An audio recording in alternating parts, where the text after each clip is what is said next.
Good morning, folks. Everything new under the sun. Back at you with some videos here. I was sick yesterday, and I'm still sick today.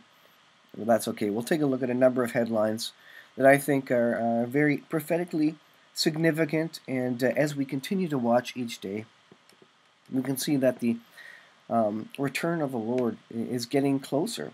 And, rumblings are occurring. The earth is groaning, and things just point. They just point you to the return of the Lord. They're to the point where you look at some of these headlines and you almost resign yourself to the fact that the Bible spoke of these times, and not to get too concerned ultimately about them, because these things are going to happen prior to the return of the Lord. This is from nowtheendbegins.com, and it's an interesting state of affairs. And now secular companies don't want Christian money anymore. So this is Starbucks' Howard Schultz. He's telling anti-gay marriage Christian stockholders, notice how negative that is. How about pro-marriage Christian stockholders? Pro-biblical marriage Christian stockholders to sell your shares and go invest in another company. So Starbucks is actually confident enough that it's basically saying, Christians, take your money elsewhere.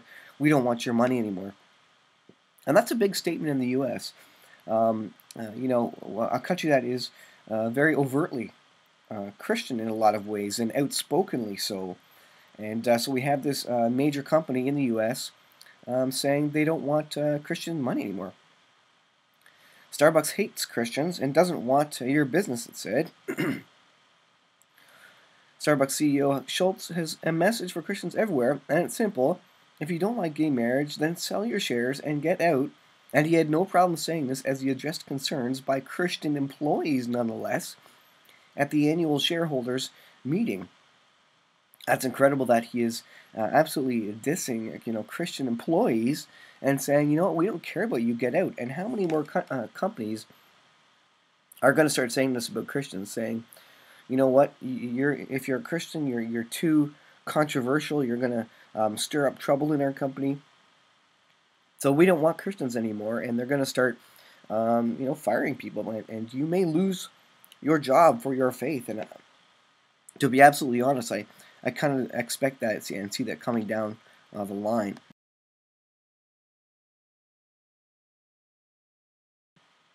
Excuse me as I clear my throat. I'm still getting over a cold. Let's go to the next one here. This one is interesting. This is from BreakingIsraelNews.com. And the Jews and the rabbis see specific things as it relates to things that happen on the earth and the coming of the Lord and prophecies and pattern. And this one, am I off mute? Yes, I'm off mute. BreakingIsraelNews.com. Mild earthquake in northern Israel. Scientists wonder when the pre-Messiah big one will hit. So they think a big earthquake is coming pre-return of the Lord. And where do they get that from? They actually get that from Ezekiel 38, which is interesting. Let's read a bit here. Last Thursday evening, northern Israel was shaken by a 3.6 magnitude earthquake. Earthquakes are not uncommon in Israel, as the Syrian-African fault line, part of the Great Rift Valley, that runs from eastern Lebanon to Mozambique, that runs underneath the Jordan Valley. The last earthquake in northern Israel was in July, measuring 4.1. Seismologists estimate that according to statistics and geologic history, the region should experience a major earthquake every 80 to 100 years. The last major one was in 1927 and registered 6.2. Another earthquake is therefore now due. So they're looking for a big earthquake, and wouldn't you know it, there is a birth pain earthquake, if you want, spoken of in end-time Bible prophecy. So where does that come from? Well, let's take a look here. Massive earthquakes in Israel are prophesied to accompany the multinational Gog and Magog conflict that will signal the end of times.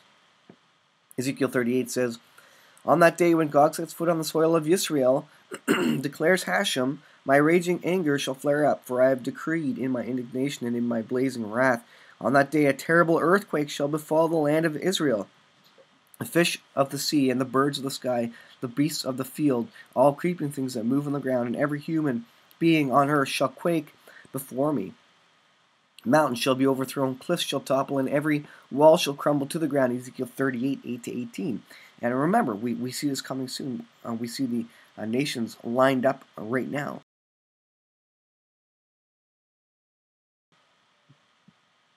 We see the nations lined up right now in fulfillment, or ready to be fulfill this prophecy.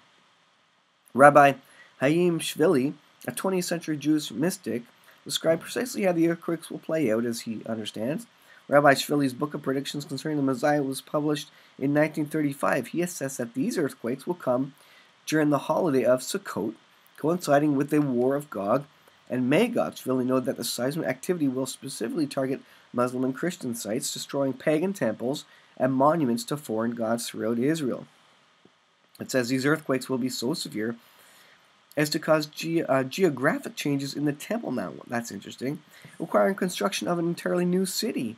The quakes will cause a spring of water to burst forth around Jerusalem, bringing about the prophecy of Zechariah. So the temple needs spring water to be coming up, as that's what was occurring in a previous, I think it's the Gishon, I think I'm saying that correctly, the Gishon spring. So in the previous temples, they need the spring water for temple sacrifices and cleansing. And so the theory is that an earthquake will change the landscape enough that the spring springs forth again in these last days. And it shall come to pass in that day, living water shall go out from Jerusalem, Jerusalem, half of them toward the eastern sea and half towards the western sea. And in summer and in winter it shall be. That's from Zechariah 14. And of course, what happens when the Lord returns and sets his feet down? He sets his feet down on the Mount of Olives, and it splits in two. That's from Zechariah 14. On that day he will set his feet on the Mount of Olives near Jerusalem on the east, and the Mount of Olives shall split across from the east to the west, and one part of the mount shall shift to the north and the other to the south. A huge gorge. So yes, a massive earthquake is coming, and the Bible absolutely speaks of that.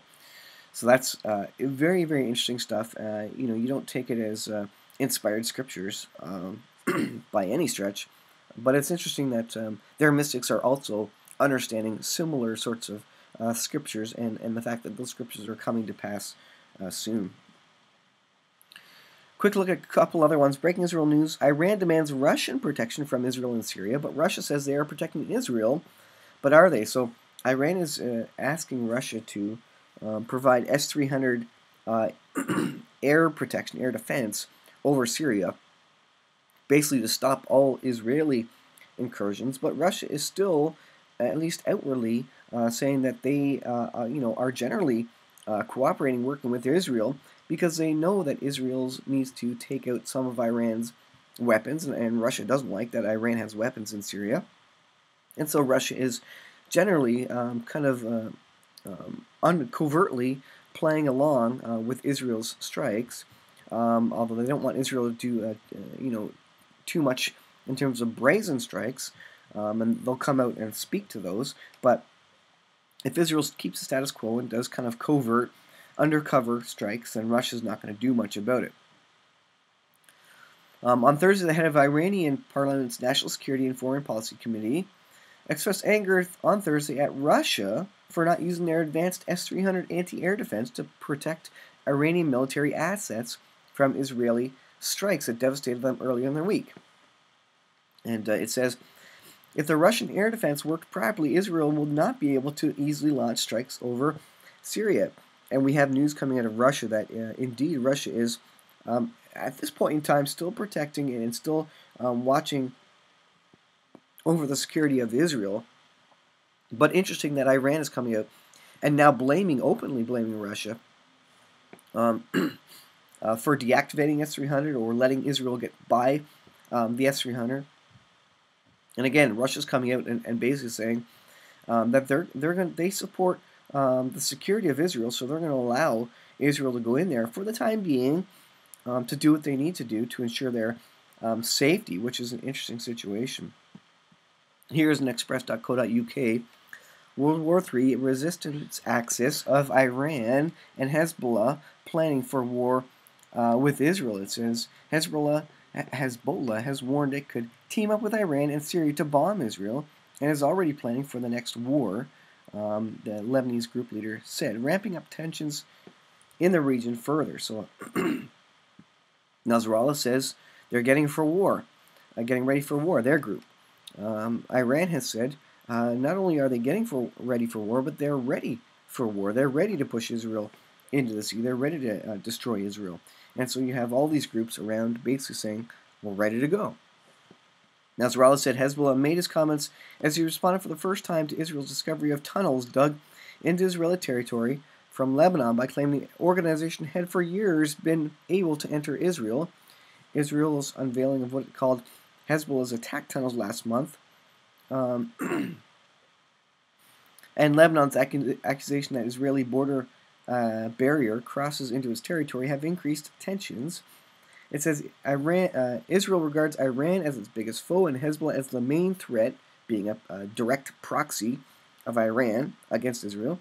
It has waged an increasingly open campaign of military strikes against them, both in Syria, where they are fighting on the government side in the civil war. So an axis of evil, all the nations that exist there now are basically declaring that they're ready to go to war against Israel. Russia hasn't been fully turned around yet. Remember, Ezekiel 38 speaks of hooks in the jaw. Currently, Russia appears to be letting its defenses down, letting its S-300 defenses down, and that's exactly what Iran is claiming, to let Israel do what it needs to keep some security, to keep Iran kind of off of its border and out of the ability to directly hit Israel. And that's through defense agreements with Russia and Israel. And Iran doesn't like that. And Iran is saying that Russia is purposely not using or turning off the S-300, which would otherwise prevent Israel from going in. So interesting accusation between countries that are supposed to be partners in the war in Syria, Iran and Russia. But there will be a day when Russia says, that's it, Israel, we're not going to cooperate with you anymore. We will go to war against you with Iran. That day's coming. So we're looking for what ends up being the final hook in the jaw. I think it's probably going to be Isaiah 17 when Israel decides, you know what, we have to take out Damascus as a whole to ensure our security. And I think that ends up being kind of the final hook that really draws Russia in, that says, all right, Russia says, you've crossed our red line, and now we are going to march against you with Iran because we can't keep having these strikes. I think that's kind of the red line that ultimately pulls Russia into the battle. So a lot of things going on. The world is getting more and more evil, as we saw with the Starbucks article, and the Middle East is poised to flare up. We see earthquakes and rumors of wars in place right now, just as the Bible spoke of. And there's also pestilences happening all around the world. These articles I haven't even spoken of about Ebola on the rise again in Africa, and all these sorts of things. These are a fulfillment of Bible prophecy. What we're going to see is increasing tensions, increasing birth pains as we near the last days. And how long will those birth pains last? We don't know exactly, but I think we're in the middle of them right now. I think economic collapse either coincides with or precedes Isaiah 17, the destruction of Damascus, and I expect that to come shortly. Maybe not cooperation, but maybe at the same time as the peace plan is revealed, which is going to come after the Israeli elections in April 9th, I think, are the Israeli elections, and the peace plan has to be revealed by Trump prior to the 2020 U.S. elections. So there's less than a year's worth of time, about 11 months, I think, as calculated by J.D. Farag. A time span, 11 months, in which they can reveal the peace plan and see how both sides like it, and see if it's going to work or not, and see if this will be the peace plan or not. It may not. Maybe there's another peace plan coming. But this one certainly looks interesting, and I expect, if this is the one, then maybe an economic collapse after the Israeli elections is going to coincide with the revealing of the peace plan, or maybe come just shortly after it, as a punishment for the U.S. and basically any Western nations that are backing this peace plan to divide Israel. And the Bible speaks of those who try to divide Jerusalem will be cut in pieces themselves. And so I think that's something that is coming down the pipe. So thanks for watching, guys. I'll leave it there for today, and hopefully we'll get back on track with the videos, and we'll see you guys in the next one.